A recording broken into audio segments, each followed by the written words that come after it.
This episode is supported by Hims.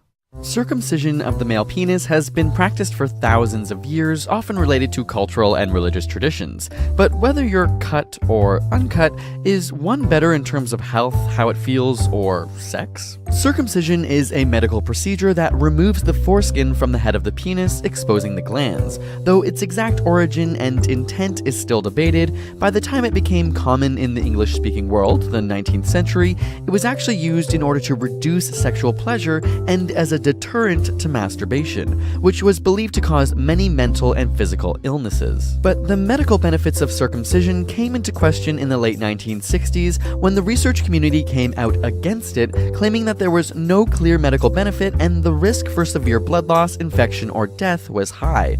This resulted in a decline in circumcised men. In the US, circumcision rates in hospitals dropped from 64.5% in 1979 to 58.3% in 2010. But worldwide, only around 33% of males are estimated to be circumcised. However, even more modern research has shown that it can reduce the risk of developing penile cancer and infections such as syphilis, gonorrhea, and herpes. It can also reduce HIV risk by up to 60%. A study done in Uganda involving heterosexual couples, where one partner was HIV positive, showed that none of the circumcised men received HIV over the 30 months, while 40 out of 137 men that were not circumcised ended up developing HIV. This evidence holds true across sub-Saharan Africa, but is not as clear in developed nations or between homosexual men where more studies are needed.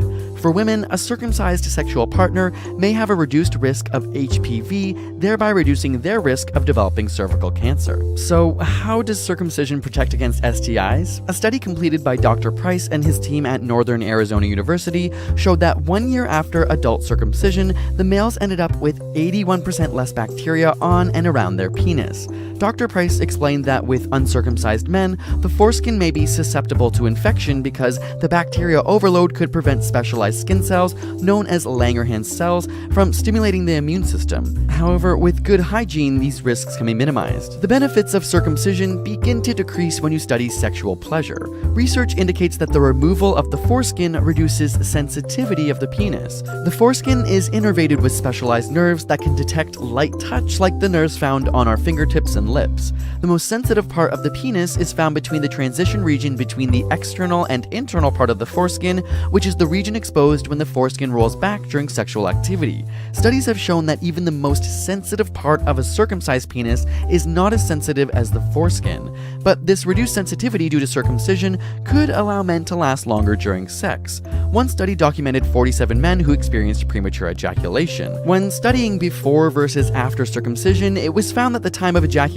increased almost tenfold once they were circumcised, and partner satisfaction increased as well. When it comes to visual preference for circumcised or uncircumcised penises, it's mostly based on experiences and biases. The Canadian Pediatric Association claims that because of the low risk of infection in North America, mandatory circumcision is not warranted. However, in parts of the world where STIs are rampant, the benefits of circumcision could outweigh the risk. At the end of the day, if you live in a developed nation and are hygienic, there isn't that big of a difference.